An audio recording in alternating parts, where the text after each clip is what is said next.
Welcome to the Consulting Success Podcast. I'm your host, Michael Zapersky. In this podcast, we'll dive deep into the world of elite consultants, where you'll learn the strategies, tactics, and mindset to grow a highly profitable and successful consulting business. Hey, it's Michael Zapersky, and today I'm very excited to have Jeff Gothelf joining us. Jeff, welcome. Thanks so much, Michael. I'm happy to be here. So, Jeff, for those who don't know you, just take a moment and explain what you do. Sure. So I'm a consultant and a coach, a keynote speaker, and an author.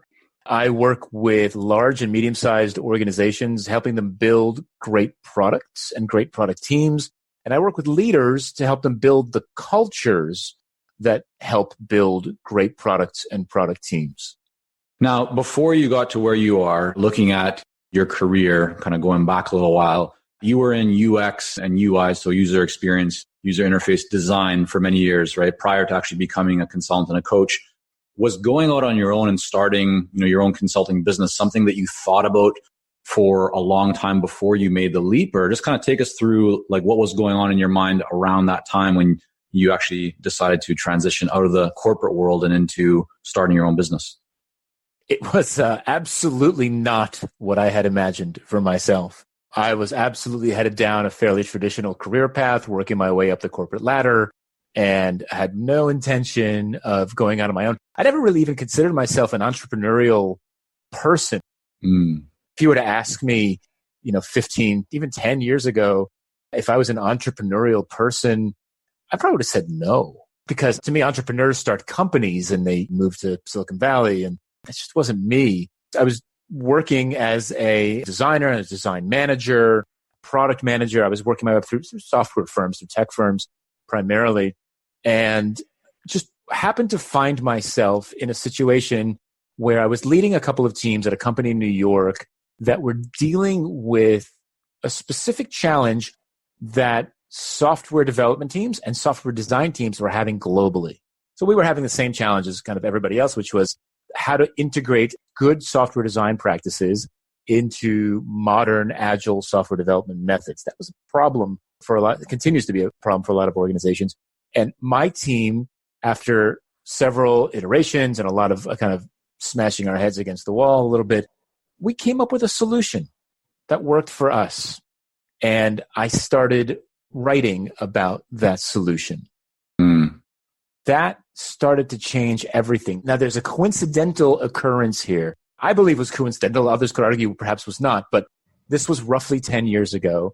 And 10 years ago, I woke up on the morning of my 35th birthday, and I was terrified, just terrified, because I was rising through the ranks of the digital design profession. I was heading towards the ceiling very, very quickly. And I was terrified that within 5 years or less, I was going to be overpaid and unemployable. And I was the sole provider for a family of 4, and it terrified me. And so I vowed on that morning of my 35th birthday, about 10 years ago, that I would never look for a job again and that work would find me.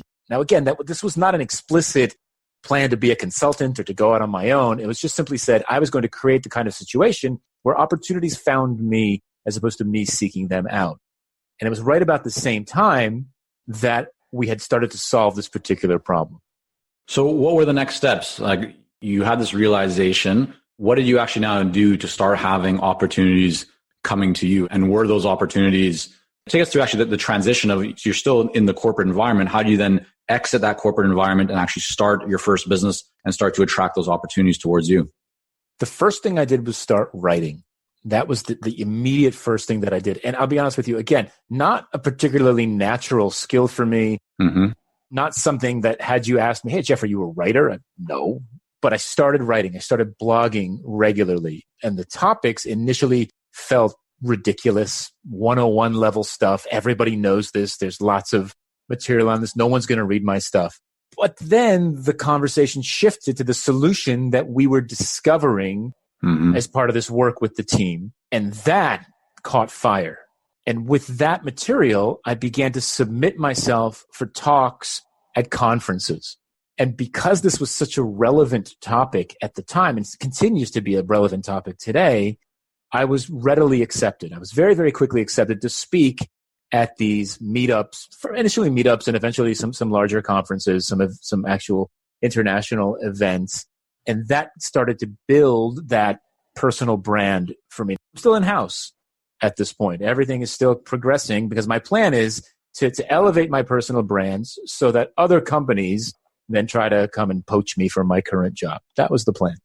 Got it. Okay. So at that time, you were still in-house, but you were writing, developing your own personal brand. And then as part of that, people were finding you. You were submitting yourself to give talks. And so that was building up kind of your visibility, the attention for your personal brand. And of course, the company that you were working for at that time was also benefiting from that. Of course, because I was attracting better talent. I was attracting attention to the culture there. And so it was mutually beneficial. And so they were happy to let me do it because I was speaking as an agent of the organization. What's interesting about what you're talking about right now, like the writing piece, because you said you didn't think of yourself as a natural writer. I felt the same way for a long time. English wasn't my first language. And I don't know if that played a role into it or not, but I didn't read a whole book until I was well into high school. And my English teachers always, pretty much criticized my work. Like I never thought that I would amount to anything in the writing department. Yet now I've written books and I've written hundreds and hundreds of blog posts.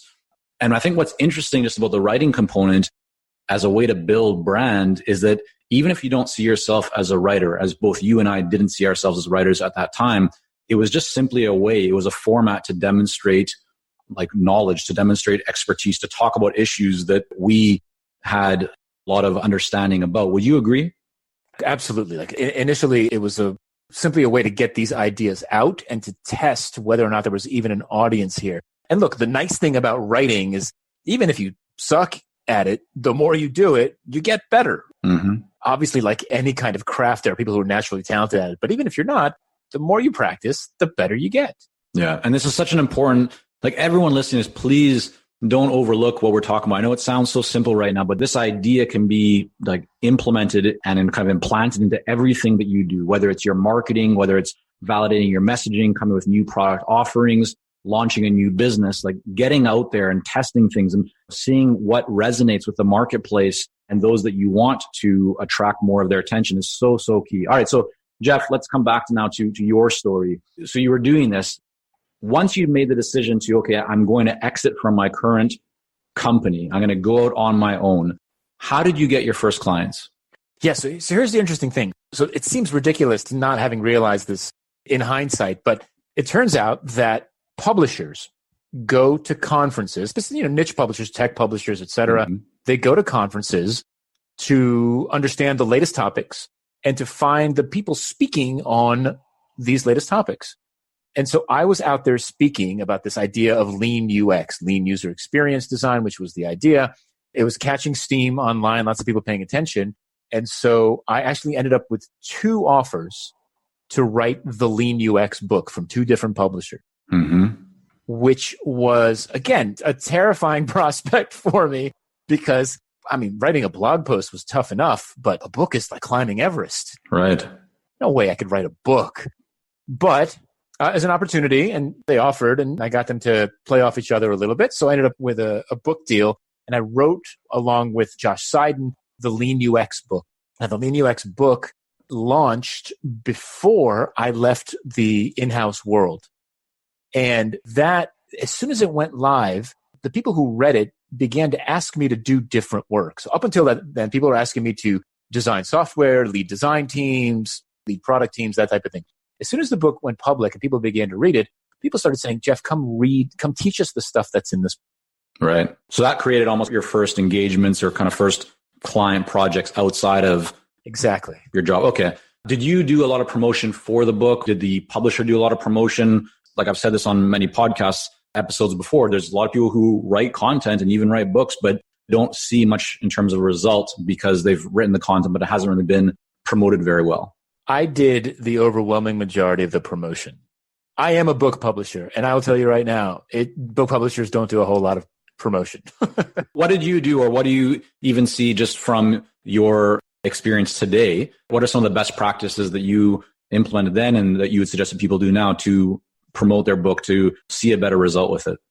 And you have to engage the community, and you engage the community wherever the community is. So for me, the design community, the tech community is on Twitter. So I'm on Twitter, and I've been on Twitter for over 10 years, building a following, building a conversation, engaging, injecting myself into the conversation, trying to participate, sometimes successfully, sometimes not so successfully, injecting myself into conversations in LinkedIn, meetups, specialized groups on LinkedIn, really just basically, like I said, injecting myself into these social media conversations and then writing and saying, hey, this is an interesting idea you're talking about. I actually wrote about this too. The link is over here.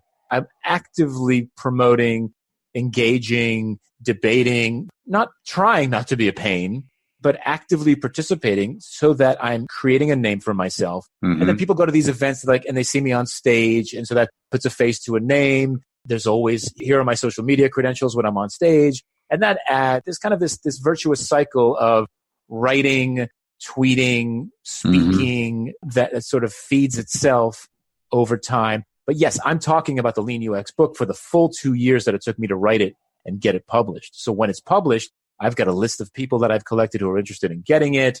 It comes out with a bang.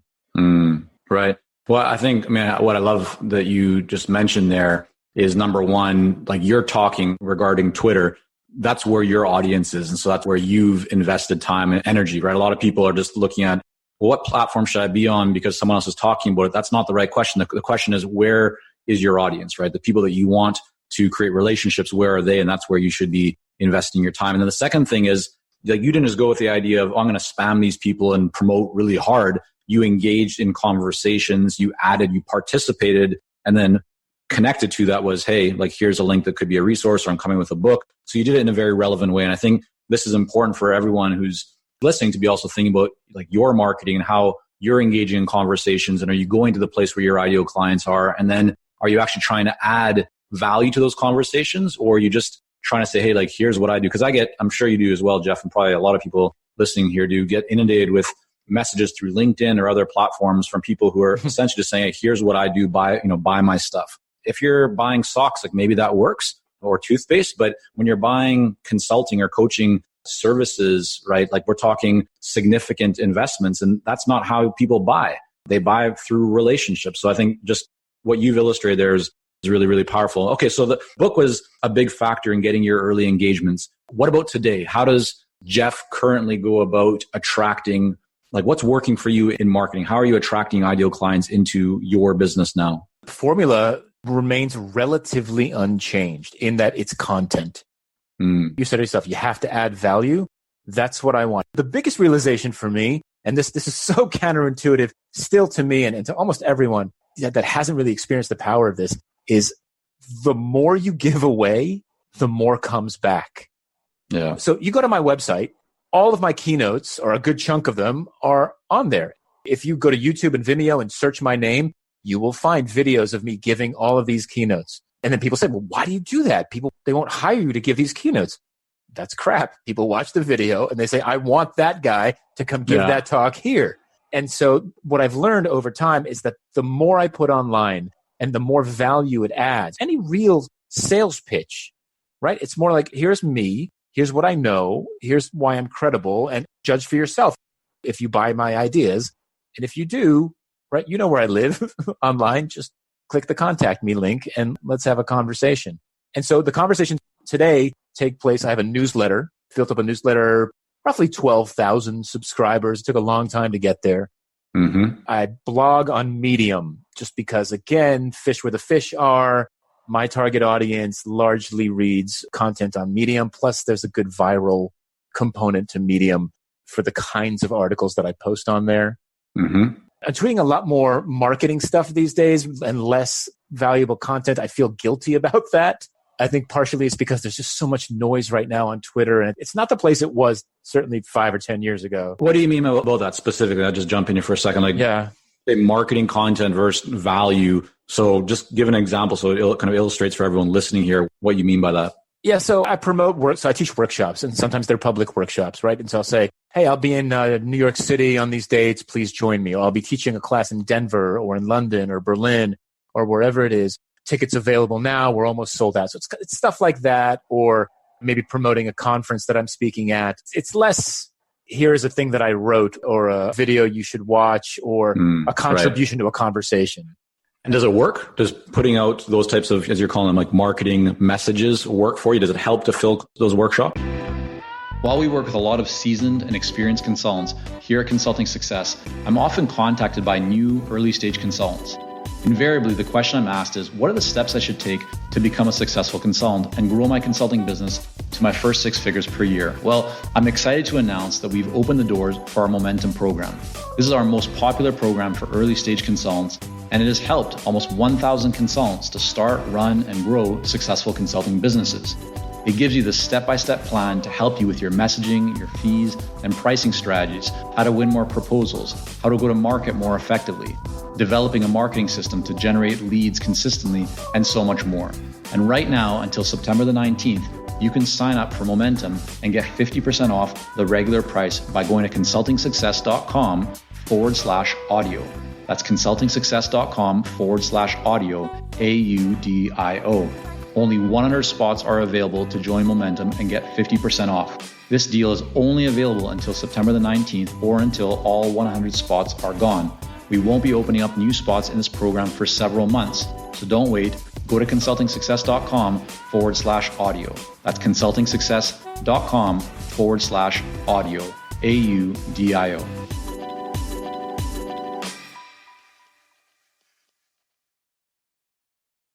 It does. Absolutely. Do you feel guilty putting it out? Yes. Why? Because I want to add value. I don't want to be a billboard nonstop for myself. It works. But what I've learned over the years, especially with any kind of public event that I'm promoting, is that if you don't hit people over the head with it, then they just miss it. There's just so much noise and people are being yelled at from so many different channels and venues.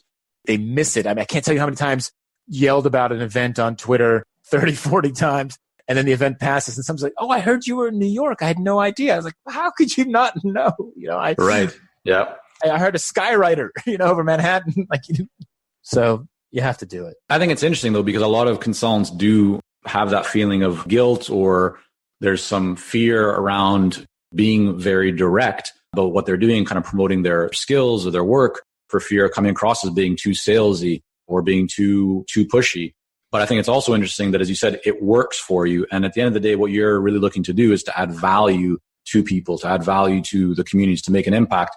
And the people who are attending your workshops or working with you are getting value. So yes, you have to push sometimes a little bit to make sure that the message is seen. But if the end goal is to actually deliver value, then getting more people to these workshops actually creates and delivers more value for them. Absolutely. And I'm trying some new ideas now to kind of promote workshops and the other things that I'm doing where there are more conversations. So I tweeted a poll last week based on a book that we published at Sense and Respond Press, and a book about hiring women. And it was a poll about what would you do if you found that you were being paid unfairly.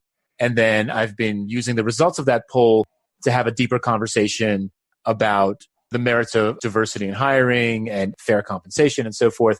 And I've been carrying that across platforms. So it started on Twitter, but then I posted the results on LinkedIn and engaging folks in conversation there. So I'm doing my best. Well, there's always I hate to say it, there's always a content marketing angle to it. It's always promoting something, but there's always value being added as well.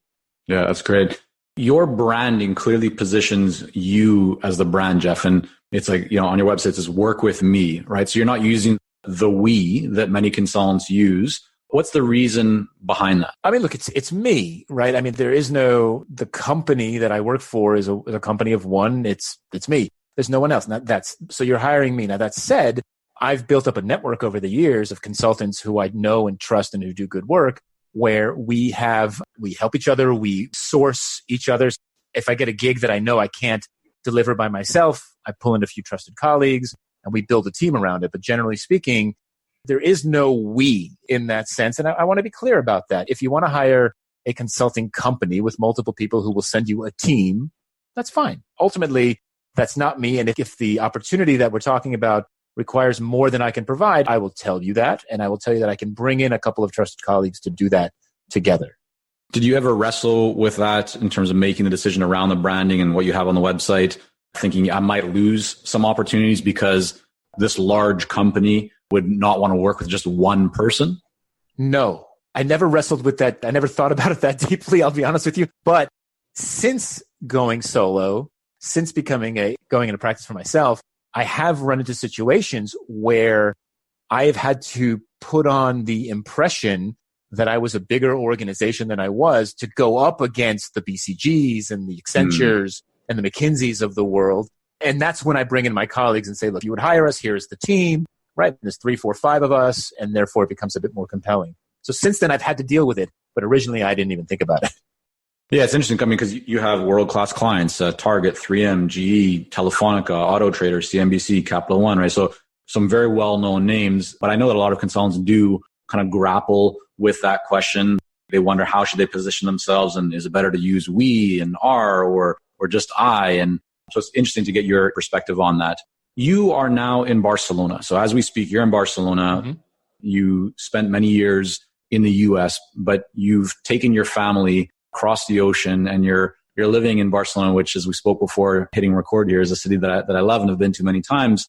Why did you go to Barcelona? Why kind of uproot your family from the US and move to Barcelona? The easy answer to this question is because we wanted to and we could. Now, look, the benefits of being self-employed is that you can make these kinds of decisions, especially if the work that you do, like the work that I do, is location agnostic. I go where the work is. Now, I'm working on reducing my travel schedule as much as possible, but there's still a significant portion of the delivery of the work that I do that has to take place in person and on site. At which point, I work all over the world, primarily in the Northern Hemisphere. I make an annual pilgrimage to Australasia. But other than that, generally speaking, I work in the Northern Hemisphere. And so it didn't matter where we were positioned, right? And so we had been in the New York City metro area for a long time. I grew up there. There were all these amazing cities that I was traveling to.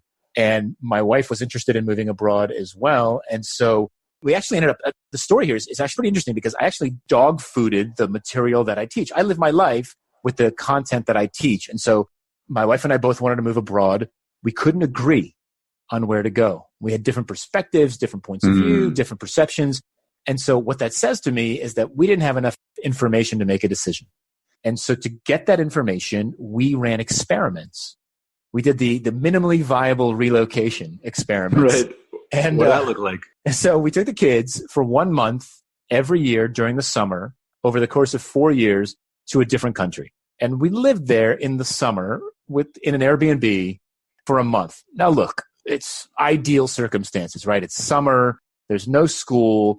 The weather in theory should be the best it's ever going to be in this place. There's very little work, if any, but we're living in a neighborhood, in a house, doing laundry, going to the grocery store, walking around, coffee shop, et cetera, et cetera, et cetera.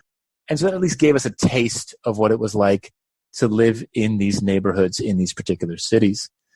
And the winner of this experiment was Barcelona. So we decided then at that point, we put in the effort, we decided to do it. So we pushed forward and made the move.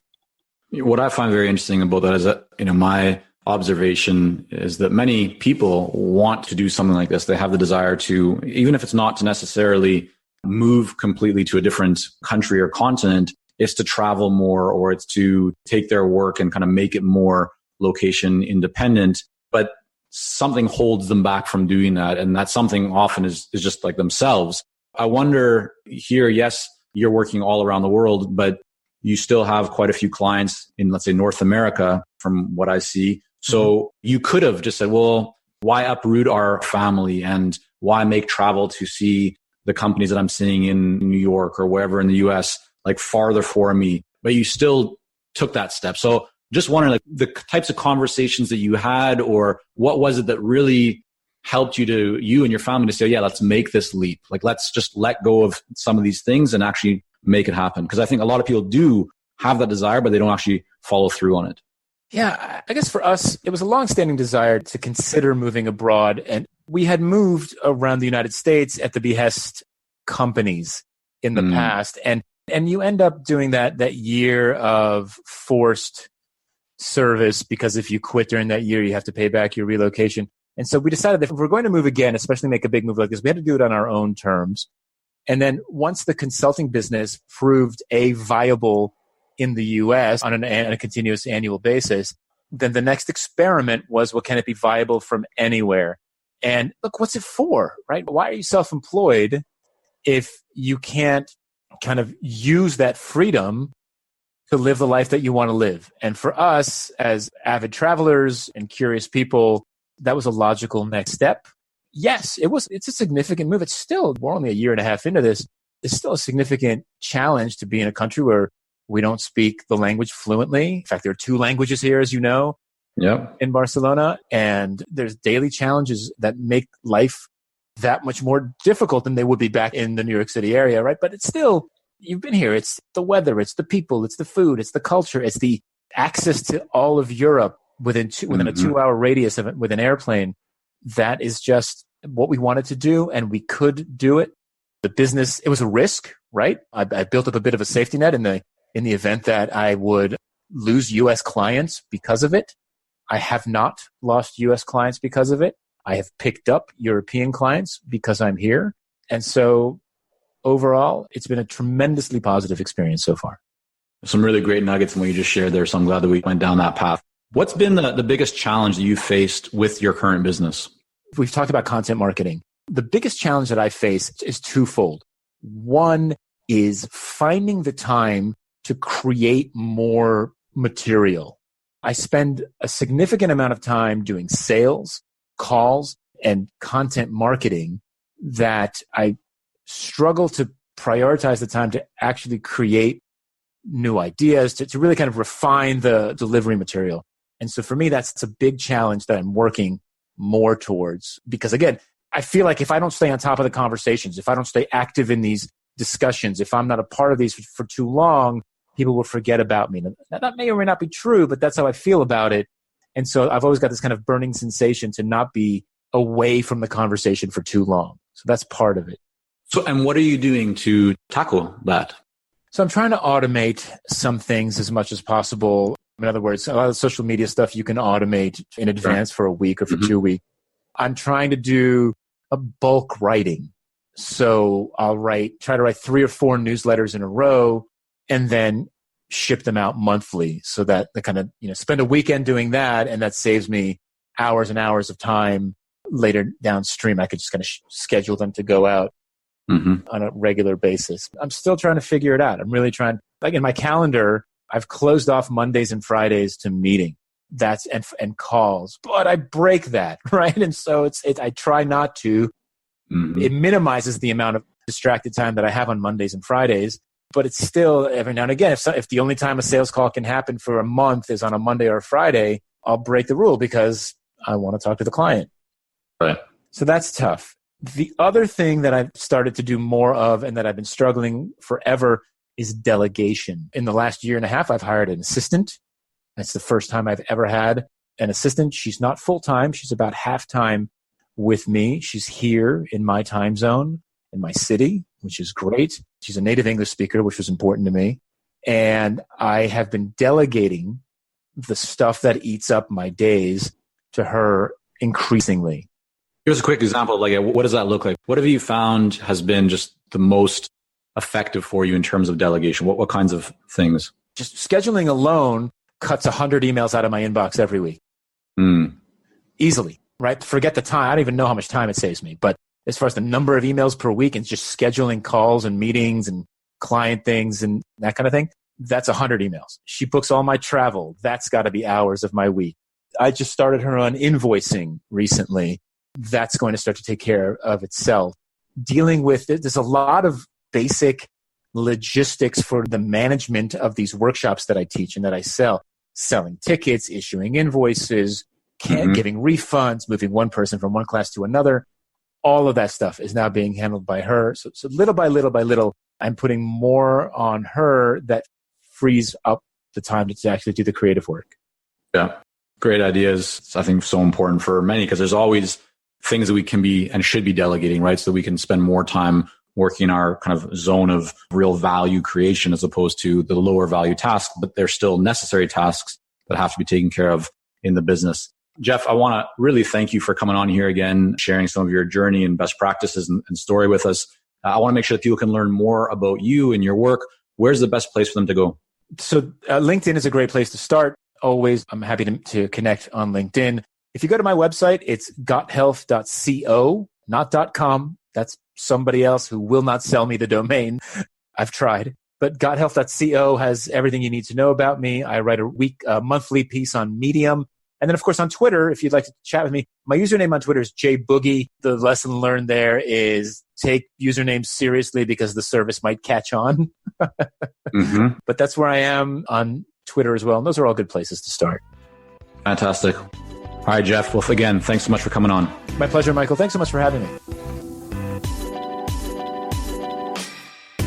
Thank you for joining us on this episode of the Consulting Success Podcast. For more episodes and to subscribe, rate, and leave a review, head on over to iTunes. And if you'd like to develop consistent lead flow and a highly profitable consulting business, learn more about our coaching programs at consultingsuccess.com.